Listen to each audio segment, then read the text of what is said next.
ఎక్కడో బియ్యం పండేయి. ఎవరి అనుగ్రహంతో భూమి పండించింది? ఆ పండించినటువంటి ధాన్యం నీ ఇంటికి వచ్చింది. వచ్చిందంటే నువ్వు కొంత డబ్బు పెట్టి కొన్నావా లేదా? ఆ డబ్బు నీకెక్కడిది? నువ్వు ఉద్యోగం చేస్తే వచ్చింది. ఉద్యోగం ఎందుకు ఇచ్చారు? అక్కడ చేయడానికి కావలసిన సమర్థత నీ దగ్గర కొంత ఉంది. సమర్థత ఎక్కడిది? భగవంతుడు ఇచ్చినటువంటి అనుగ్రహం. దాన్ని పెట్టి బియ్యం కొన్నావు.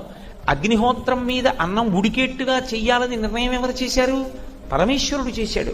నీళ్లు పోస్తే ఉడకాలని ఎవడు చేశాడు? ఈశ్వరుడు చేశాడు. అగ్నిని ఎవడిచ్చాడు? ఈశ్వరుడు ఇచ్చాడు. నీటిని ఎవరిచ్చారు? ఈశ్వరుడు ఇచ్చాడు. తినడానికి నోటిలో పళ్ళు ఎవరు పెట్టారు? ఈశ్వరుడు పెట్టాడు. రుచి తెలుసుకోవడానికి నాలుక ఎవరు పెట్టారు? ఈశ్వరుడు పెట్టాడు.